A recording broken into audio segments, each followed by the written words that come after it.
الحمد لله رب العالمین والصلاة والسلام علی رسوله الکریم. مسلمانانو کله چې حضرت ابوبکر صدیق رضی الله تعالی عنہ خلیفہ شولو، هغه یو لیست تیار کو د غریبانو خلکو چې هغه سره کوم په خپل خلافت کې غریب خلکو د هغې وس نه کېدلو چې دوی ته د ماهانه چې کوم راشن دی هغه ورته ورکوي. نو چې کله دا لیست تیار کو، په دغه وخت کې حضرت عمر فاروق صاحب لاړو، په دغه لیست چې کله وکوت، په دې کې د یو بوډۍ نوم غایب و چې کله پکې دا نوم نه و د دغه بوډۍ. حضرت عمر فاروق صاحب لاړ، نه ماښام نه لاړ، نه مازدیګر نه لاړ، یو پیرې د مازدیګر نه لاړ او د هغه بوډۍ دروازه یې وټکوله. او چې کله دروازه وټکوله، اواز ورته کوي مورجانې پرده وکړه، زه درځم ستاسو د کور چې کوم خدمت دی کار دی هغه وکړم، واپس به زه لاړ شم. هغه مورجانه ورته وایي څوک راغلی او هغه خدمت وکړو، زما د کور ټول کارونه یې وکړل او واپس لاړ. بیا حضرت عمر فاروق صاحب ماښام نه راځي، بیا چې کله دروازه ټکوي، هغه بوډۍ ته وایي مورجانې تاسو پرده وکئ او زه به درشم ستاسو د کور چې کوم کارونه دي هغه به وکړم، واپس به لاړ شم. بیا ورته هغه بوډۍ وایي زما د کور ټول کارونه څوک راغلی او هغه وکړل لاړ. حضرت عمر صاحب هغه حیران شو چې دا څوک راځي او د دې دا خدمت کوي، د دې کور دا خدمت کوي. نو چې کله ماخوستن کېږي او لږه دا شپه پخېږي، په دغه وخت کې عمر فاروق د کور نه راوځي او په څوکۍ باندې ودرېږي. د دې مورجانې کور ته څوک راځي او د دې دا خدمت کوي. کله چې حضرت عمر صاحب ولاړ دی په لاره کې، څه ګوري یو کس را روان دی، په لاس کې ورسره پیزار ورسره دی، ګور لچکې وال دی، د خپل مخ یې پټ کلی دی، تربوزه کې والی دی او را روان دی، په دما دما په قلاره قلار را روان دی. او د دې مورجانې د کور ته چې کله ورنږدې شو، په دې ګیټ کې پی حضرت عمر صاحب حمله وکړه او د دې سر نه راونیو. چې کله د سر نه راونیو، حضرت عمر فاروق ورته وایي میلمه ځان راته ښایه څوک یې، که د مخ نه دا نقاب لري که چې څوک یې زه دې وپېژنم، ځکه چې ته راځې او د دې کور خدمت کې او واپس ځې، د دې کور ټول کارونه کوي، واپس ځې او پته دې نه لګي چې څوک یې. چې کله حضرت عمر فاروق صاحب د هغه د مخ نه دا کپړه درې کوي، نو هغه څوک دی؟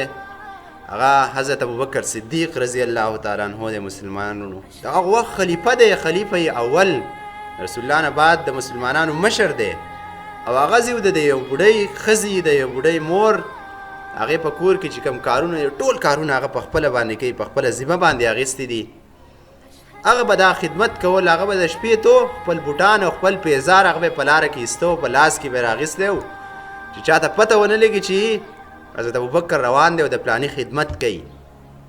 د حضرت عایشې په باره کې ملا راځي چې هغه یو حدیث دی، وایي حضرت عایشه رضی الله عنها چې کله به د هغه په خپله کور کې ناسته وه او چا به ګیټ وټکاو چې د الله په نامه باندې څه راوړئ او د هغې نه به یې د څه څیز طلب وکړو، نو حضرت عایشې رضی الله تعالی عنها هغه به خپلې خادمې له هغه څیز ورکړو چې ته دا ویسه او دغه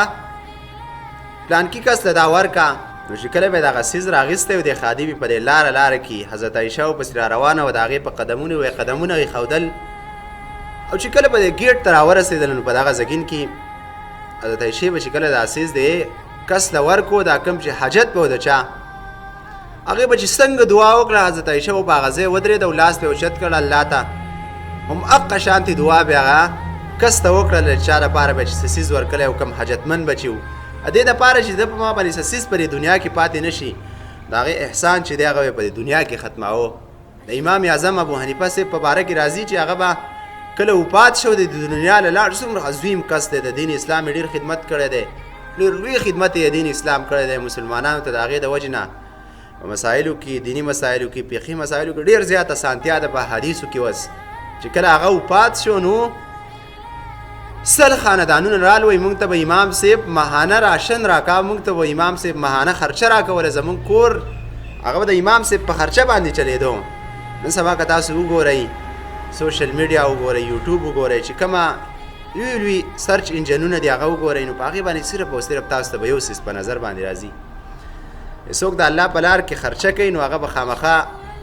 تصویر به خامخا وباسي. مسلمانانو دا خبره زه د خپل زړه نه کومه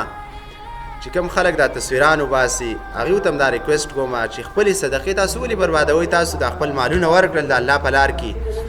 تاسو الله رب العالمین ته صدقه کړل الله ته حواله کړل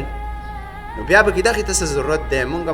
معمولي اعمال چې دی نو په هغې باندې خپل لوی عملونه هغه برباد کړو 1,00,000 روپۍ ورکړو چاله 2 لکه ورکړو 3 لکه ورکړو خو په یو تصویر باندې هغه برباد کړو تباه او برباد یې کړو هېڅ دی په سین باندې راوکړو نو د دغې نه ځان ساتل پکار دي الله رب العالمین نه دا دعا ده چې دا کم سمویل په دې باندې د عمل کولو توفیق راکړي او څومره خلک چې دا ویډیو ګوري ستاسو